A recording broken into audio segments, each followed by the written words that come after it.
We know we have a lot to celebrate this morning in the state of Washington. Democratic Governor Jay Inslee was in a festive mood after the November elections. And why not? His party now holds a healthy 28-21 voting advantage in the Senate, plus has picked up 7 seats for a 57-41 majority in the House, which could make the task of passing his $54.4 billion budget a bit easier. So we're here to talk about those investments in our deliberate plan to make our future brighter even than our past. But will the Democrats dominate this session? It's not a supermajority in either chamber by any means. Rachel LaCourte is the Associated Press's Olympia correspondent. And she says while state Democrats may have more breathing room, lawmakers still have to find bipartisan consensus on many major concerns, starting with our mental health system. They're looking at issues related to Western State Hospital, which obviously has been plagued with problems, how to just reduce waiting lists. There's just a whole range of issues tied to behavioral health. Service and facility issues at Western State, Washington's largest psychiatric hospital, led to a failed inspection in 2018 and a loss of $53 million in federal funding, even after years of state efforts to fix it. We started improving our mental health care system, but we are still way underwater at what it takes to have an adequate mental health care system. In fact, some lawmakers have called the mental health issue McCleary 2.0, referencing the legislature's 6-year battle with the state Supreme Court over education funding. A new school finance plan finally won the court's approval last year.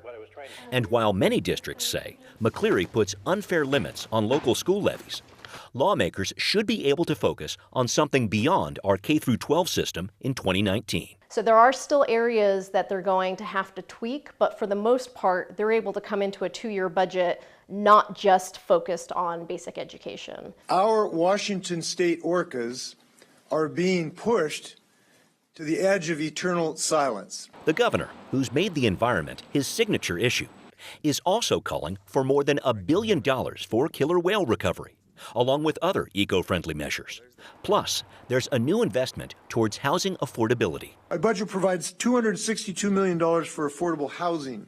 But that is a statewide investment. We could use $200 million in our county in 1 year. Housing and homeless issues are 2 key points where priorities from the city of Seattle and the state intersect. We need a systemic structural change to how we respond to the homelessness crisis. The City Council's annual legislative agenda covers dozens of requests and guidance points to Olympia on issues including safety, transportation, schools, affordability, economic development, the environment, and more. But with a declared homeless state of emergency in Seattle and King County now entering its 4th year, local leaders are reaching out for help. What we know is that this regional approach is what we have to dive into to see success.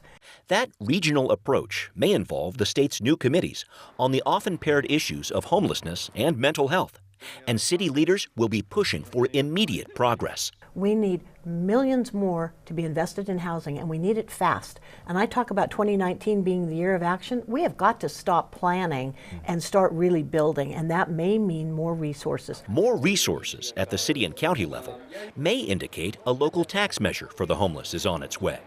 But the governor is looking elsewhere for revenue. First, we're proposing a new capital gains tax. It's a controversial plan to tax the richest Washingtonians Inslee has proposed before.